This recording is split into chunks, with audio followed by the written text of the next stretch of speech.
زندگی میں کچھ کہانی سیدھی نہیں ہوتی، کچھ کہانیاں وقت کے ساتھ لکھی جاتی ہیں۔ یہ کہانی ہے ایک ایسے کرکٹر کی جس کے پاس ٹیلنٹ تھا لیکن اس کی پہچان کرنے میں بہت ہی دیر لگ گئی۔ یہ کہانی ہے سنجو سیمسن کی، ایک ایسا کرکٹر جو انڈر ریٹڈ تھا لیکن کبھی گیو اپ نہیں کیا۔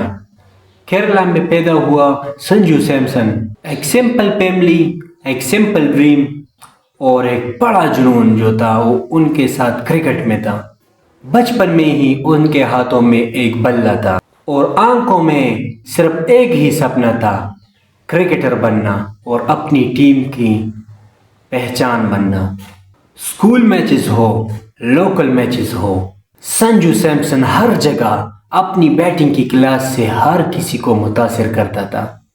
ان کی ٹائمنگ اتنی پرفیکٹ تھی کہ لگتا تھا بال خود بلے پہ آ رہا ہے، اور وہاں سے لوگ کہتے تھے کہ یہ بندہ بہت ہی اسپیشل ہے، اور شاید وہ لوگ سچ کہہ رہے تھے۔ لیکن ٹیلنٹ ہونا ہی کافی نہیں ہوتا، اور بات آتی ہے سنجو سیمسن کی آئی پی ایل میں انٹری۔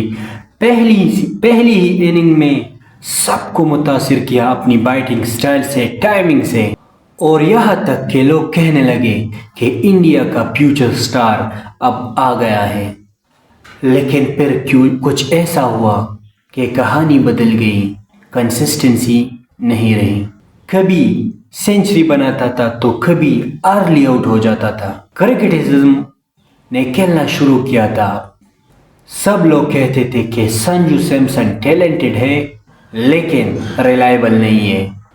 سلیکٹر تک کنفیوز تھے، فین ڈیوائیڈڈ تھے۔ ٹیم انڈیا کے لیے کبھی ان کے لیے دروازے کھلے ہوتے تھے تو کبھی شاید لگتا تھا کہ اب دروازے بند ہو چکے تھے۔ یہ سٹرگل صرف گراؤنڈ پر نہیں تھا، یہ سٹرگل ان کے اندر چل رہا تھا۔ ہر بار جب سنجو سیمسن کو ڈراپ کیا جاتا تھا تو صرف ایک پلیئر ڈراپ نہیں ہوتا، ایک سپنا ٹوٹتا سا لگتا تھا۔ سنجو سیمسن نے ہار نہیں مانی، شور نہیں مچایا، کبھی سوشل میڈیا پر بیٹھ کر کوئی کمپلین نہیں کی، اور چپ چاپ صبح سے لے کر شام تک اپنی بیٹنگ پر کام کرتا تھا۔ چپ چاپ پریکٹس، ڈسپلن، فوکس، ہر چیز امپروو کیا انہوں نے۔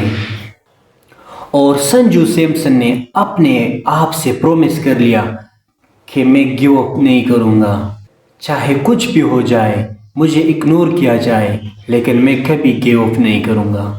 یہی وہ پیس تھا جو سنجو سیمسن اپنے آپ کو دوبارہ بنا رہا تھا، اور پھر دھیرے دھیرے سب کچھ بدلنے لگا۔ ان کے شاٹ میں کلیئرٹی، ان کے ڈیسیجن میں میچیورٹی، اور اب وہ صرف شاٹس نہیں کھیل رہے تھے، اب وہ گیم کو سمجھ کر کھیل رہے تھے۔ اور آئی پی ایل میں وہ سنجو سیمسن نے پریشر وقت میں کھیلنا شروع کیا اور امپروو کیا اپنے آپ کو، اور دوبارہ آیا سنجو سیمسن، اور پھر آیا کیپٹنسی بھی ملی اور خود کو امپروو بھی کر دیا۔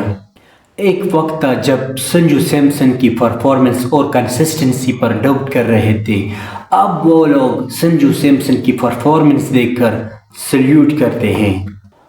سکسیس صرف نام سے نہیں آتی، سکسیس اپنی محنت سے آتی ہے، اور سنجو سیمسن نے صرف اپنی بیٹنگ سے نہیں بلکہ اپنی کہانی سے سب کو امپریس کر دیا، اور انہوں نے ثابت کیا کہ محنت میں دیر ہو سکتی ہے لیکن اندھیر نہیں ہو سکتی۔ From being ignored to becoming a superstar، اور یہ ٹرانسفارمیشن ان کی اصلی جیت تھی۔ اور ہر انسان کے لائف میں ایک ایسا فیز آتا ہے کہ ان کو لگتا ہے کہ سب کچھ رک چکا ہے، اور تب لگتا ہے کہ شاید اب انف ہو چکا ہے۔ اور سنجو سیمسن کی کہانی ہمیں یہ سکھاتی ہے کہ اگر آپ اس وقت رکتے نہیں تو آپ بہت کچھ اچیو کر سکتے ہیں۔ اگر آپ کو یہ ویڈیو اچھی لگے تو لائک کریں، شیئر کریں، سبسکرائب ضرور کریں، ملتے ہیں اور ایک نئی انسپائریشن کہانی کے ساتھ.